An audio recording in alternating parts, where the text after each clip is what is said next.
situate yourself so that you understand some of the things that we're going to be sharing this morning. It's called Calming the Lake of the Mind. So those of you, all of you, are in chairs, so just make sure your back is straight and your hands are held loosely in your lap, right palm upturned on your left upturned palm. And this is a meditation that Vivekananda used to give in his Raja Yoga classes. Close your eyes and let's take in 3 deep breaths, breathing in deeply and exhaling completely.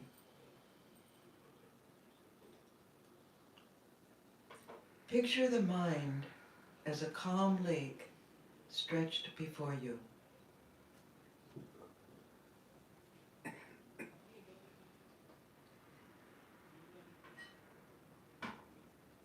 Let your mind drift.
offering all our actions to our chosen ideal as worship. One who surrenders to one's beloved knows that they are the servant. In other words, I am the machine, he is the operator. I do as he makes me do, through me. I speak as he speaks through me. I move as he moves me. In Raja Yoga, we use word as a means to develop concentration of our mind, thought control, self-control, mindfulness. That opening meditation,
not the seer, but it is a higher mind. And so that higher mind is what helps us through our day. It helps us in our interactions, it helps us with our work. It's more connected to the witness consciousness. It's more connected to the idea that we can witness the lower mind. And when we witness the lower mind, the mind becomes calm. It becomes embarrassed. It doesn't want to show how uncontrolled it is. And then it comes under the control of the higher mind. So that is a technique that we can use and carry with us throughout our day as we practice this karma yoga and jnana yoga. So we analyze the different approaches to non-attached action. The bhakta, he or she surrenders their action to the chosen ideal, to your beloved. The Raja Yogi remembers the self, our true self, the higher self, is separate from the buddhi. The higher mind is that which holds the reins of the senses and organs of actions. So if we're remembering the chariot illustration, okay, so it's that higher mind that holds the reins. And in this way, the Raja Yogi works to develop concentration, mindfulness, and self-control. So this non-attachment purifies the mind so that knowledge can dawn. So we need all of that preparation. So how does Karma Yoga operate then in Jnana Yoga? The difference between Karma Yoga, the difference in Karma Yoga and Jnana Yoga of yesterday and today is this. In the old days, in times past, Karma Yoga meant Vedic rituals performed without desire. That was all. So the Advaitin Acharyas taught it only as a preparatory step leading to Jnana Yoga. They said non-attached action purifies the mind, that's all. So that the non-dualists then can, who have asserted Karma Yoga is not a means to self-realization. So in the old days, in the Vedic times, Karma Yoga could never lead to God realization. It just purifies the mind, so then one can practice Jnana Yoga. So once purified, aspirant attains self-realization through what is called vichara, discrimination on the nature of the impermanence of the world, and also self-inquiry. Who am I? What is this world? Okay. However, Vivekananda stands tall. He revolutionized Karma Yoga, and as I said yesterday, he himself said it was his greatest work. And if you haven't read it, it's a must-read. It's absolutely so practical in our life. What did he say? The role of Karma Yoga in Jnana Yoga. He redefined its place and its utility in the path of Jnana Yoga. His source was Sri Krishna in the Bhagavad Gita. In the Gita, Krishna says in chapter 5, verses 4 and 5, the yoga of action, say the ignorant. And this, I read to you from the Pravrajika Brahmaprana Gita. It's very poetic and very enlivened. The yoga of action, say the ignorant, is different from the yoga of the knowledge of Brahman. The wise see knowledge and action as one. They see truly. Take either path, Sri Krishna says, and tread it to the end. The end is the same. There are followers of action, meet the seekers after knowledge in equal freedom. So it is possible through Karma Yoga to have self-realization. In other words, Karma Yoga is not just a preparatory stage of purification for the pursuit of Jnana Yoga. As a yoga, it also leads to freedom. Vivekananda revived and propounded Sri Krishna's teaching of Karma Yoga. In his Karma Yoga and its effect on character, Vivekananda stated, every mental and physical blow that is given to the soul, by which, as it were, fire is struck from it, and by which its own power and knowledge are discovered, is karma, this word being used in its widest sense. Karma Yoga strikes fire. It brings out the power of the soul. It illumines and empowers. It's something that we can all do.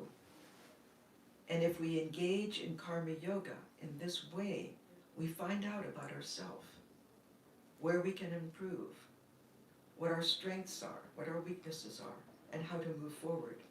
So then what is the role of Karma Yoga in Jnana Yoga? Let's begin with the culmination of these two practices. First, the jnani is established in the self, knows that he never acts. A true jnani, one who has realized the highest, knows that he or she never acts. So there is no work to surrender. or renounce, as in Bhakti Yoga. In Bhakti Yoga, remember, we surrender all of our work to our chosen ideal. The jnani instead practices the witness consciousness to remain established in the self, free from activity, the knower of the field which is the body-mind complex. So this body and mind are the field of action, and the seer is that which the buddhi, your higher mind, was pointing to, the real witness of all of our actions, mental and physical. Unlike in bhakti and especially Raja Yoga, wherein meditation itself is a form of karma yoga, for the jnani who is established in knowledge, meditation and self-inquiry are not karma yoga. Rupert Spira, in his book Being Aware of Being Aware, writes from the jnana perspective.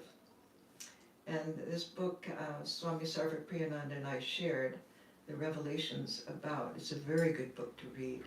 He states, thus for most people, meditation, self-inquiry, or contemplative prayer will seem at least initially to be an activity that they are as a separate self-practice, and only gradually as their understanding matures and their practice is refined, will self-inquiry give way to self-abidance, self-resting, or self-surrender.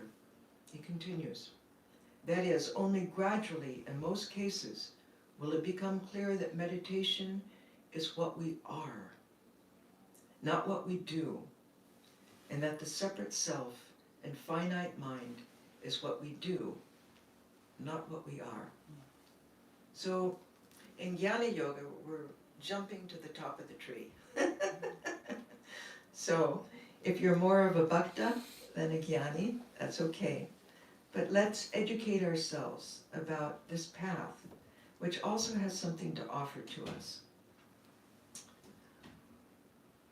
What a perfected karma yogi in Raja Yoga also experiences, the Jnana Yoga aspirant adheres to as an affirmation practice.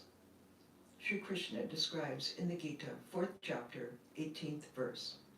He who sees the inaction that is in action, and the action that is in inaction, is wise indeed. Now this verse is really something to meditate upon. We can't just grasp it like this.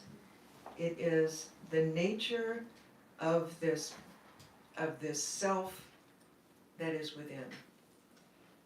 And so we'll move on.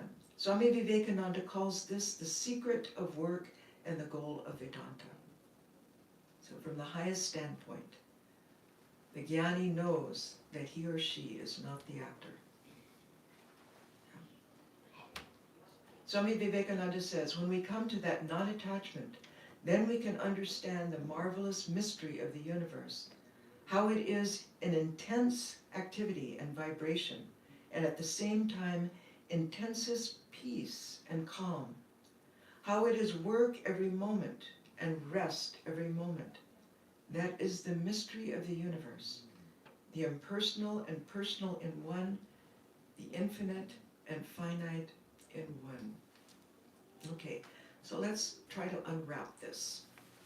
How does that experience, seeing inaction, manifest in a jnana yogi? Not by avoiding work. Sri Krishna says in the 3rd chapter, verses 4 and 5, freedom from activity is never achieved by abstaining from action. Nobody can become perfect by merely ceasing to act.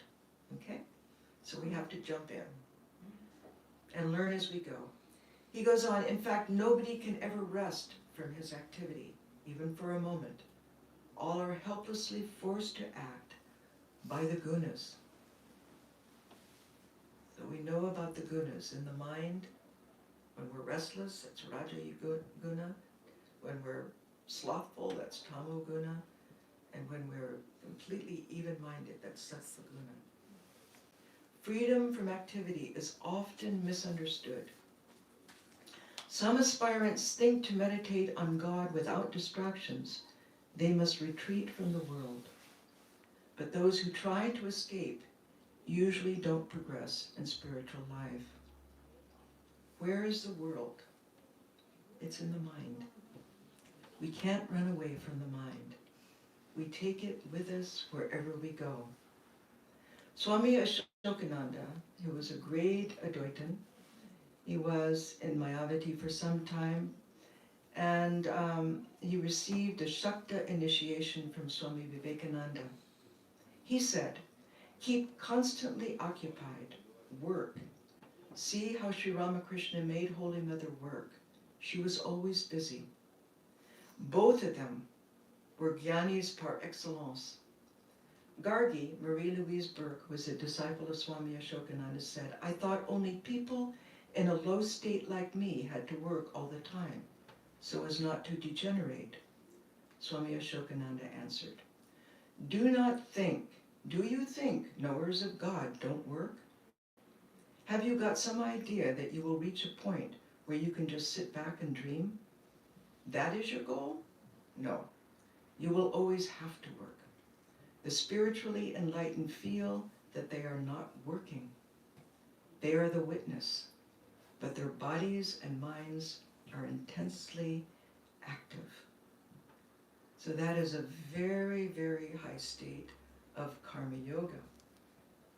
What is the state of seeing inaction in action then? And action, and also action in inaction? I asked Swami Asheshananda, disciple of Holy Mother, how does a jnani act? And he said, he knows that it's his prakriti that is acting. Now to me, that made so much more sense. So that all that we're involved in, if we step back and watch ourselves, it's the play of the gunas. And we are playing with the gunas as we act. And what is this prakriti? Swami Pravrajika explained. Knowing oneself to be the Atman united with Brahman, one has no sense of being the doer of actions, but knows instead that it is the gunas that act. In this state, one becomes the witness of all actions proceeding from oneself, whether physical or mental. Now, if this sounds very highfalutin, just remember your mindfulness practice at the beginning of this talk, where you were watching the mind. You have that ability to sit still, close your eyes, and watch the mind. Just as I remember seeing a mother in an airport near the boarding zone, and her child, her 3-year-old child, was having a tantrum. And what did the mother do? She didn't rush to the child and pick it up and try to calm it down, no. There were all kinds of people coming, standing around the child, but the mother just stood there. She watched the child, and what happened? Slowly, gradually, the arms and legs stopped flailing.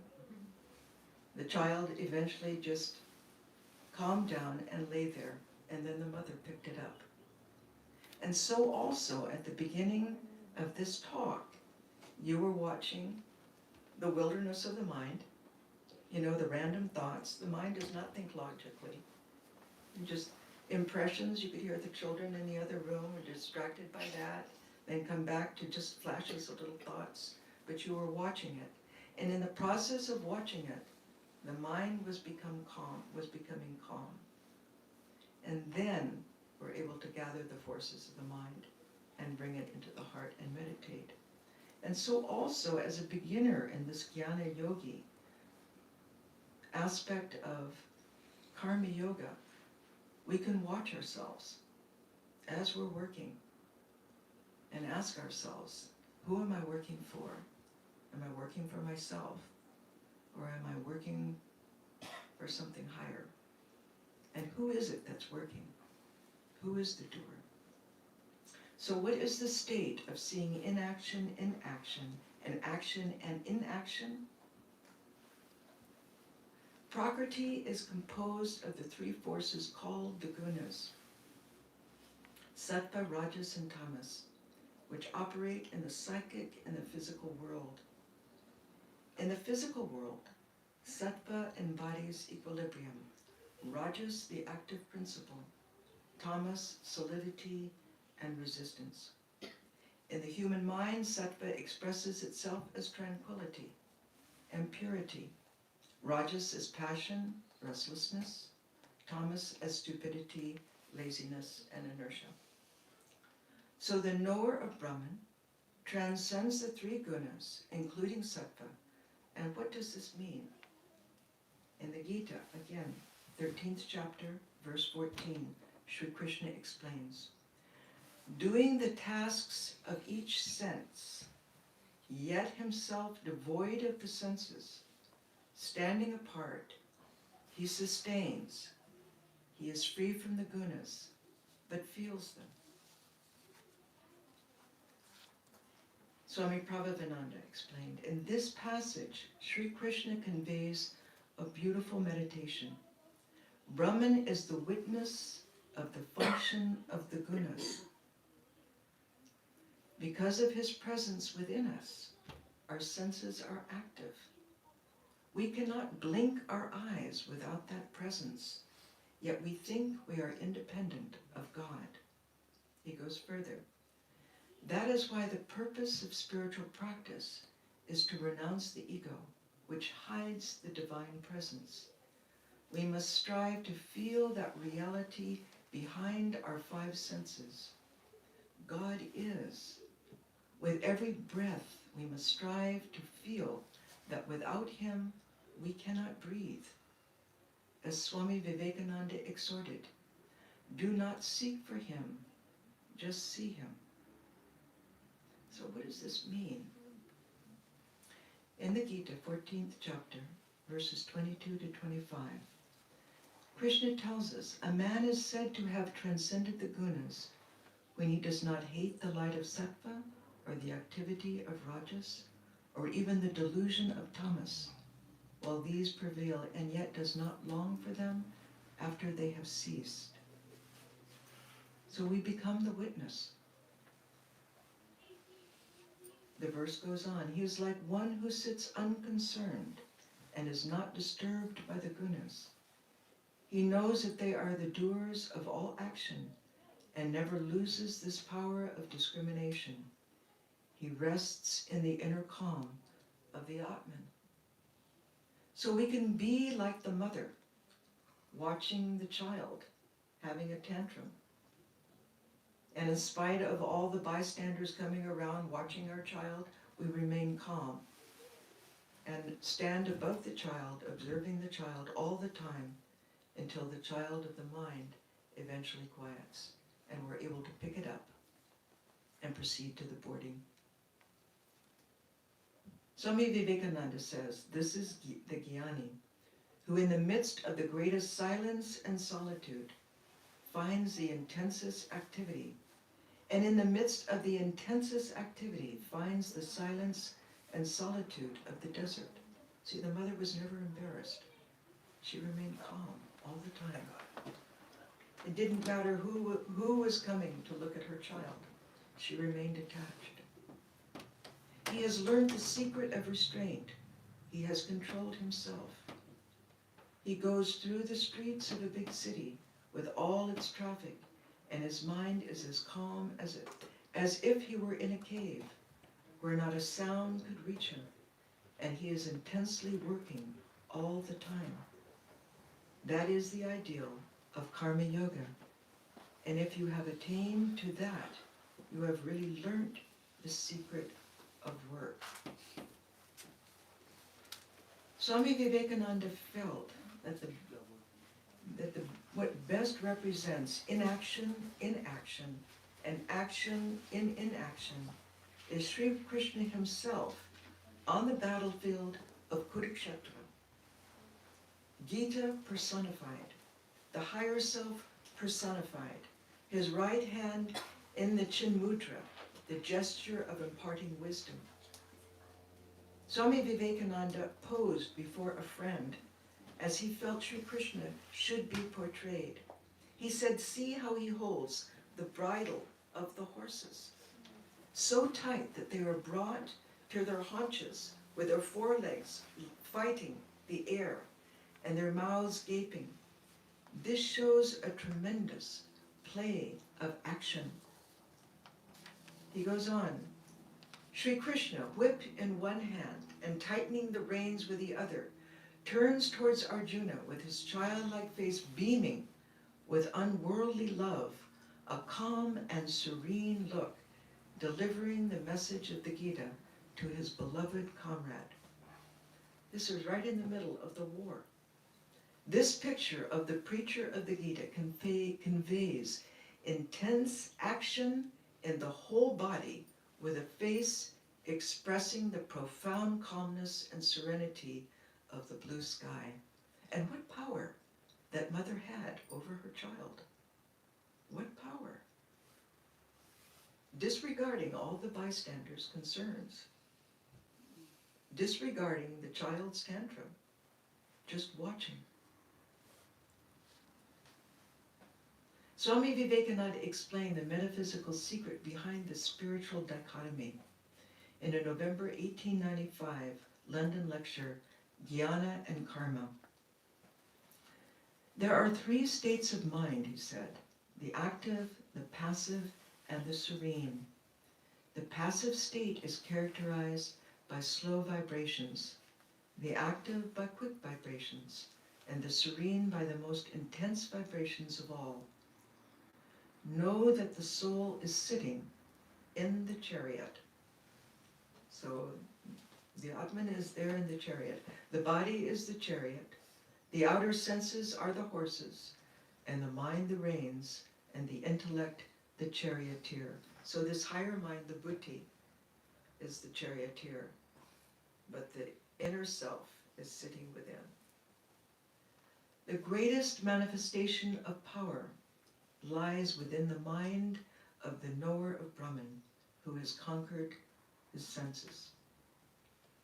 In the Gita, 5th chapter, verse 27, Sri Krishna reveals what kind of power must be galvanized at will to achieve that renunciation and meditation, shutting out all external objects,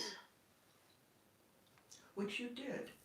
You were watching the mind, and you were watching the mind calming itself.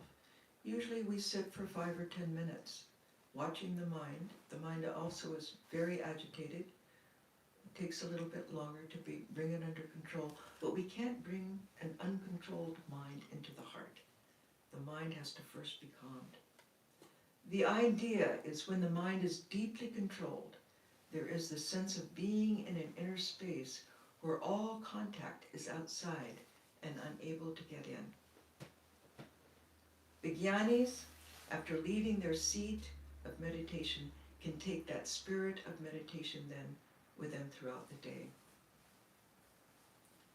So this inwardness of character is something that is stressed in Jnana Yoga. Swami Atulananda, Guru Das Maharaj, who stayed with Swami Turiyananda at the Shanti Ashrama, attempted to describe this giant of a jnani. And many of his observations we find in this book with the Swamis in America and India. He said, on meeting him, Swami Turiyananda, one noticed a peculiar tendency expressed even in his eyes. Guru Das wrote, and that tendency was a certain reserve, a certain withdrawal of the mind inward.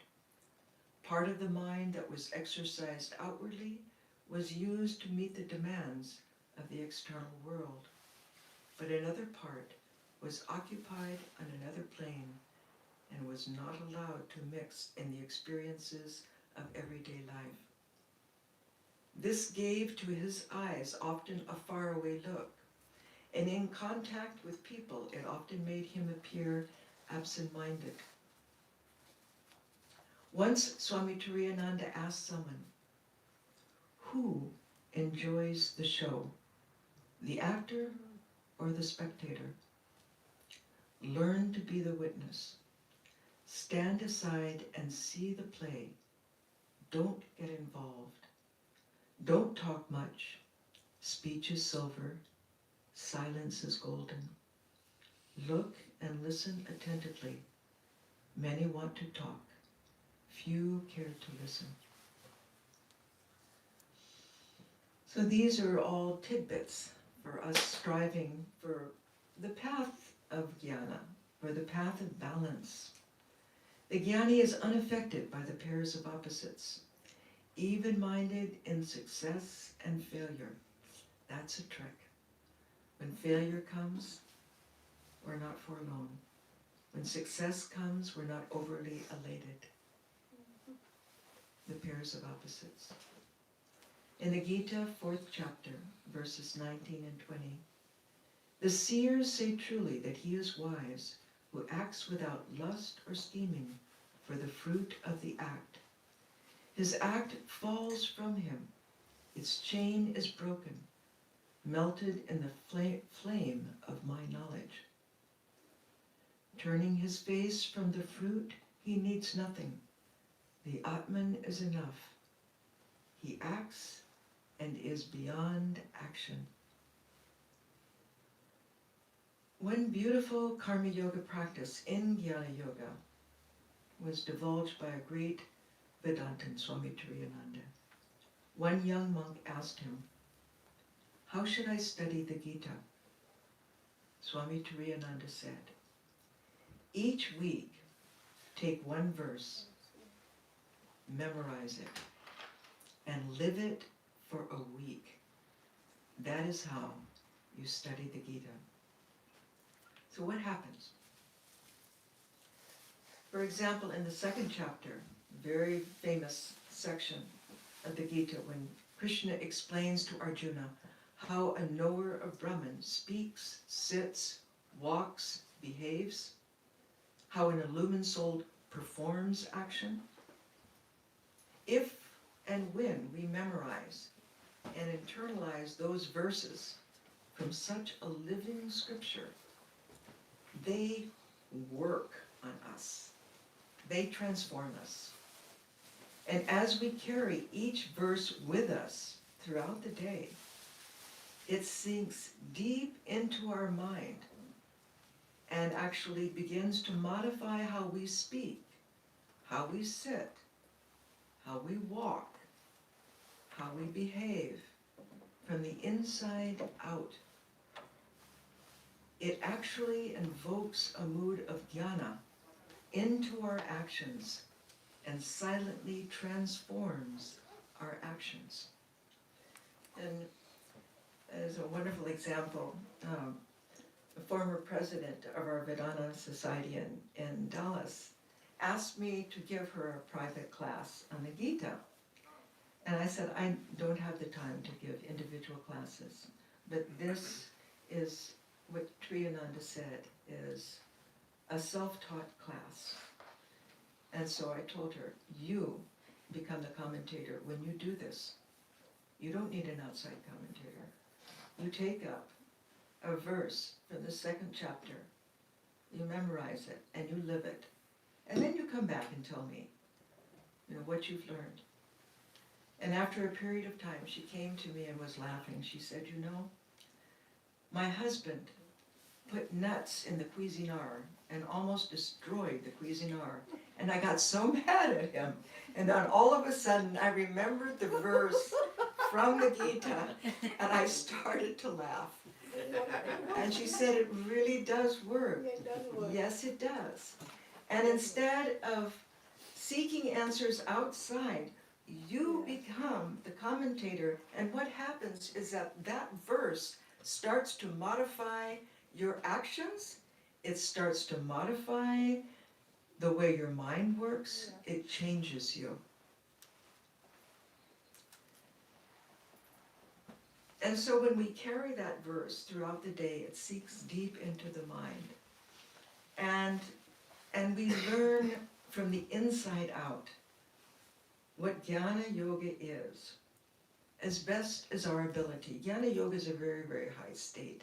So we never say I am a jnani. We say I am aspiring to become more of a jnani. And we take all of these yogas. That is the ideal Vivekananda gives us. We take all of these ideals and try to infuse them in our lives. And so that verse that we take and memorize for a week invokes a mood of jnana into our action and silently transforms our actions. And so jnana and karma yoga become suffused. And then we understand Sri Krishna's teaching in the Gita, chapter 6, verse 3.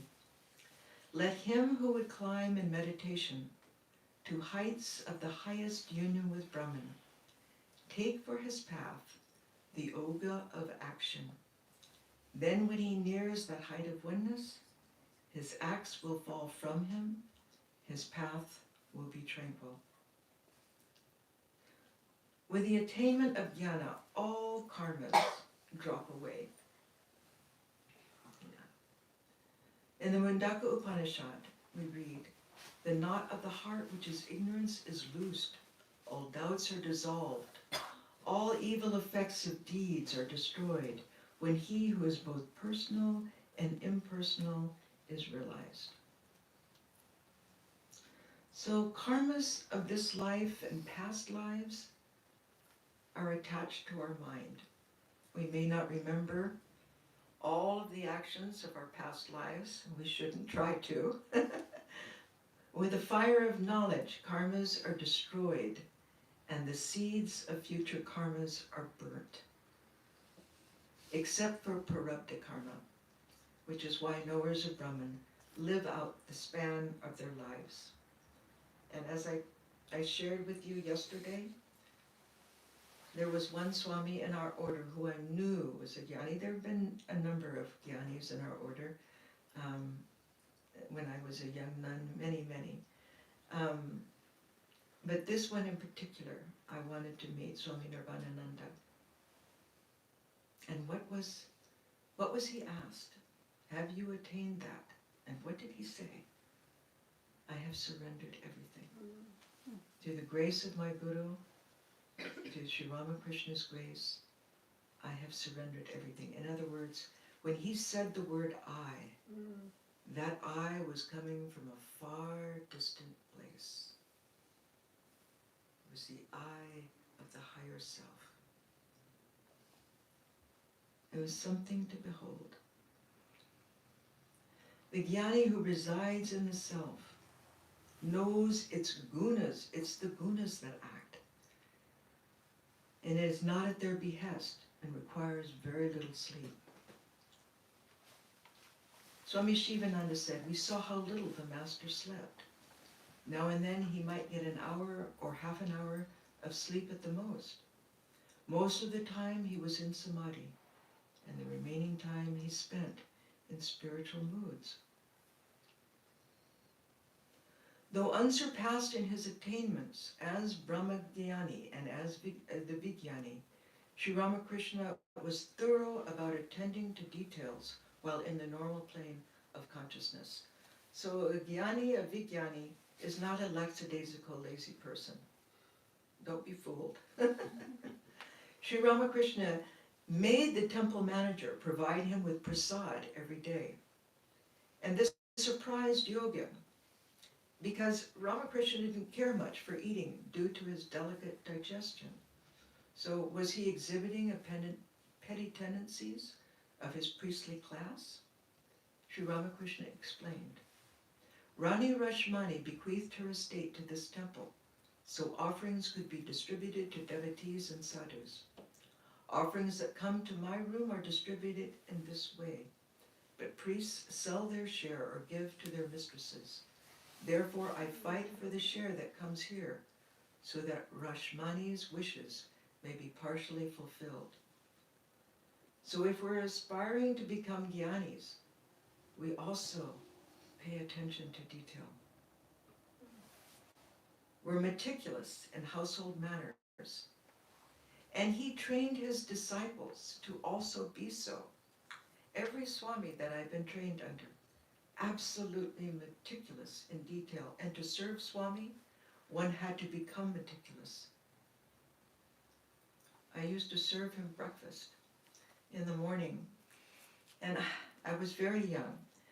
And the egg had to be cooked. He had a special cook for his meals, breakfast cook and a special lunch cook. The egg had to be cooked 2.5 minutes.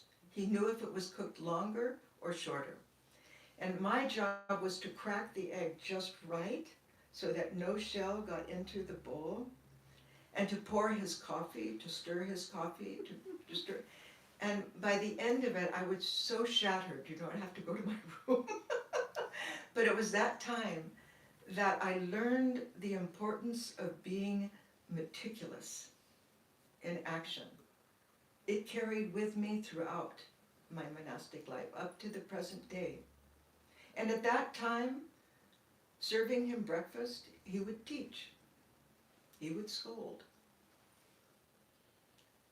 But serving breakfast, trying to learn and aspire to be unattached, and doing it just precisely the way he wanted it, what a lesson. We can all use those lessons in our lives to be as precise as possible, and to train our children in the same way.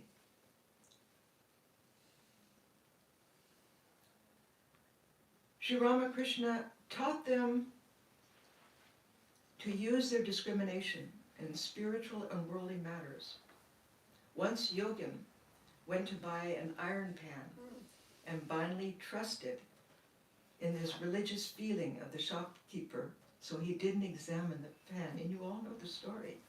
When Sri Ramakrishna heard that the pan was cracked, he scolded Yogin. Because you're a devotee, does that mean you're a fool? Absolutely not. Shopkeepers don't open their business to practice religion, Ramakrishna told him. Always examine what you're buying before you make the final purchase. Determine the normal price of the item by first going to several shops, then thoroughly examine the article you wish to buy, and do not fail to demand the little extras where allowed. Very common in India. Buy sabji, dhania, The Indians are very good at that. very common in India. So the jnani is not oblivious to the ways of the world, nor to the suffering of the world. Swami Vivekananda founded the Ramakrishna Mission to institute the practice of Seva Yoga, which is a binary path of Jnana Yoga, acknowledging his master's teaching to serve the Jiva as Shiva, to serve the living God. Work performed as worship of the one self in all. And we can all practice that. Swami Vivekananda harnessed the non-dual goal of Jnana Yoga, knowledge, to the methodology of Karma Yoga, action. And it was radical. At his time, it was absolutely radical. So he set Jnana Yoga in action through this selfless service. And herein, Karma Yoga does not act simply to purify the mind, but is a direct means to self-realization. It's actually the direct means to self-realization. In Swami Vivekananda's Practical Vedanta, Part 2, he stated, "We want to worship a living God. I have seen nothing but God all my life, nor have you. To see this chair, you first see God, and then the chair, in and through him. He is everywhere saying, I am. The moment you feel I am, you are conscious of existence. Where shall we go to find God if we cannot see him in our own hearts and in every living being? Thou art all that exists, a wonderful living God who is the only fact in the universe." So when he's saying, when you see something, you are allowed to see that something because of that consciousness within us all. That allows us to see that something, whatever it is. Because of that, we're able to see, think, feel. Without that, our bodies become inert. So it is that consciousness within, that Satchidananda within, that allows us. And what he's asking us to do is to bring that outside, and to bring that consciousness outside and try to see it in every person, everything that we see. And in that instance, it's easier to feel that when we're in nature. And that's why our Vedic ancestors were forest dwellers. They saw the reality in the trees, in the ocean, in the sky. Sri Ramakrishna, how many examples he gives of the fish in the pond, of the sky. You see, he also. So we have that opportunity. That's why it's so encouraging to hear these young children say how much they love nature, because those nature forms of worship are there in the Upanishads. Swami Vivekananda foresaw this path of work as worship brings joy to the giver, elevates the receiver physically, intellectually, spiritually, and thereby serves the nation. Service in the Ramakrishna mission is worship of the unity and diversity, the same God, the higher self in all. Karma yoga as seva yoga removes any false compartmentalization between the secular social service and the sacred self-realization. The spiritual arena then becomes our church, our workplace, our home, our every action. Swami Vivekananda's concept of social service is socialization of the absolute. It unites the individual and the social goals. Spirituality becomes practical. Practicality is sanctified. He says, in his own words, what is more practical than worshiping here, worshiping you? I see you, feel you, and know you are God. The moment I have realized God, sitting in the temple of every human body, the moment I stand in reverence before every human being and see God in him, that moment I am free from bondage. Everything that binds vanishes, and I am free. So what were the results? At first, there was opposition by some of the devotees and direct disciples of Sri Ramakrishna and by outside orders. So we're a revolutionary order in the Shankara Dasanami. When M, and I heard these stories from my teachers, it is very ingrained. When M, the recorder of the gospel, visited the Ramakrishna Mission Home of Service in Varanasi, one of the first Seva projects to take root in 1900 by a group of young men with just 4 annas and inspired by Vivekananda's teachings. He mentioned that Sri Ramakrishna didn't approve of anyone performing social service before realizing God, possibly referring to Shambhu Malik, who requested Sri Ramakrishna to bless him before he started building hospitals and dispensaries.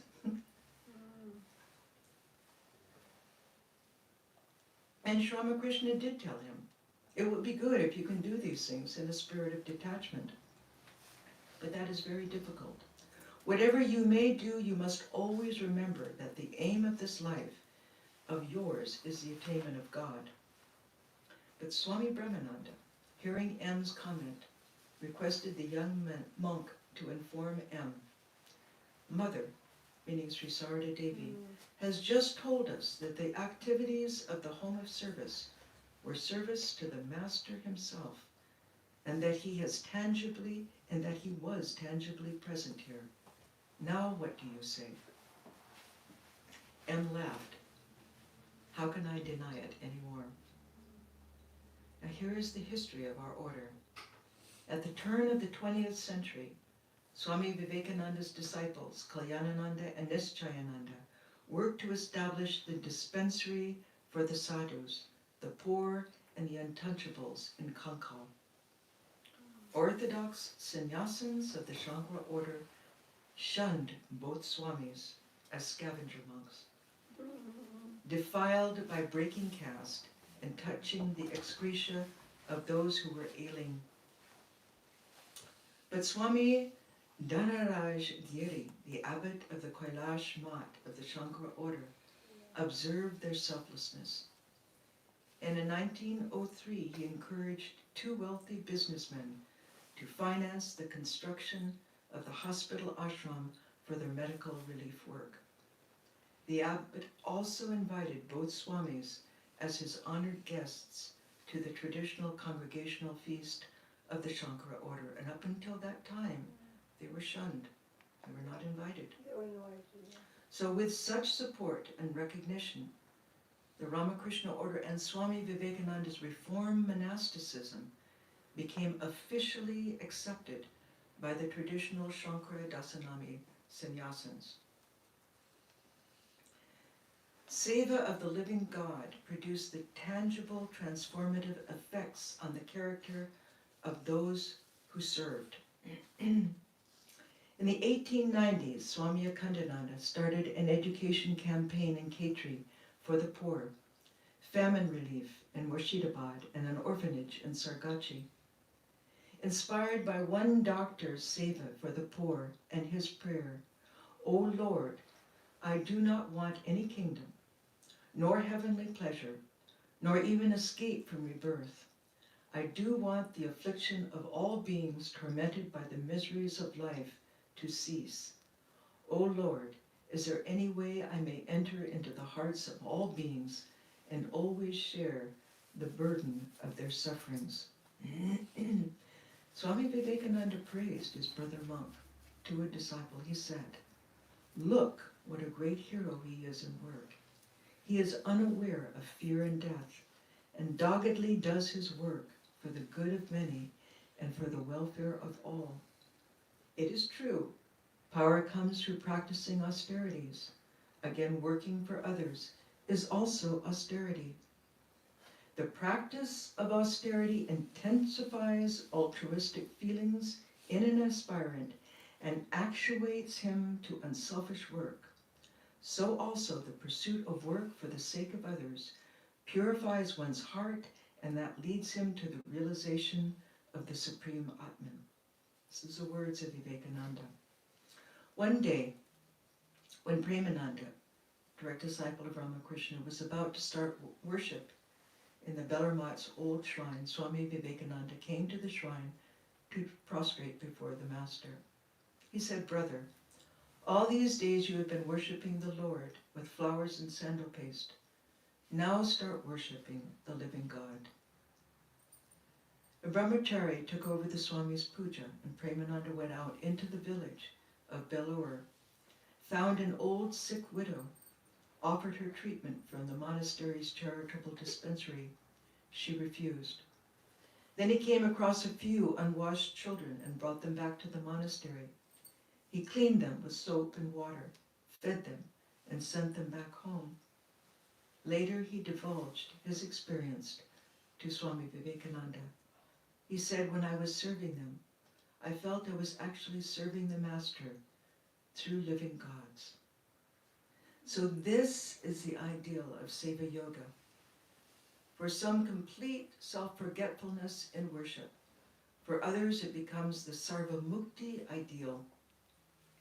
In a July 3rd, 1897 letter to Mary Hale, Swami Vivekananda divulged his feelings. "May I be born again and again and suffer thousands of miseries so that I may worship the only God that exists, the only God I believe in, the sum total of all souls, and above all my God the wicked, my God the miserable, my God the poor of all races, of all species, is the special object of my worship."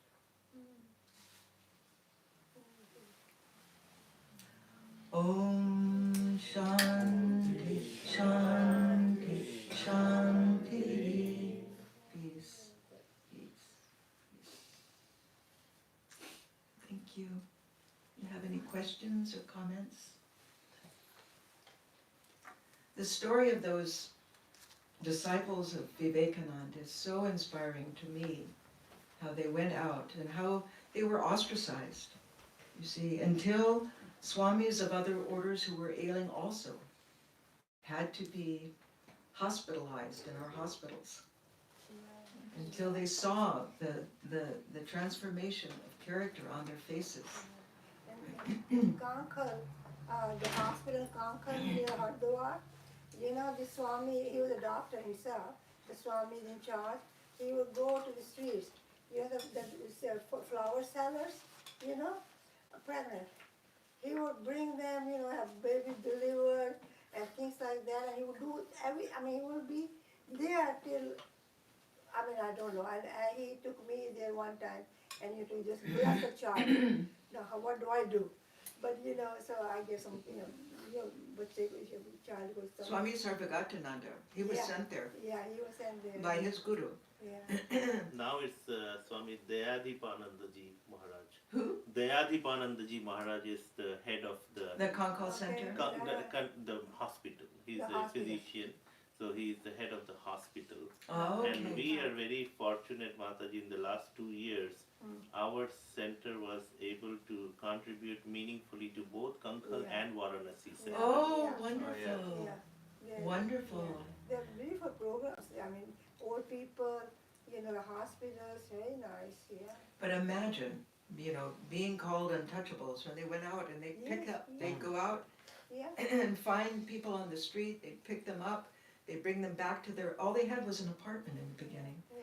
And then they would go out and beg for money so that they could buy the medicines. And, Swami Sarvagatananda told me when he was sent to Kankal, he remembered Sri Ramakrishna saying that the body only lives for 21 days after that. after attaining Nirvikalpa Samadhi. So these sadhus would be brought in. And so Sarvagatananda would sit by their bedside and count the days. And exactly after 21 days, they would give up the body. It's Yeah, interesting. yeah. There's one Swami we met too. He came to the shrine, and some other Swami told me he has only 21 days to live.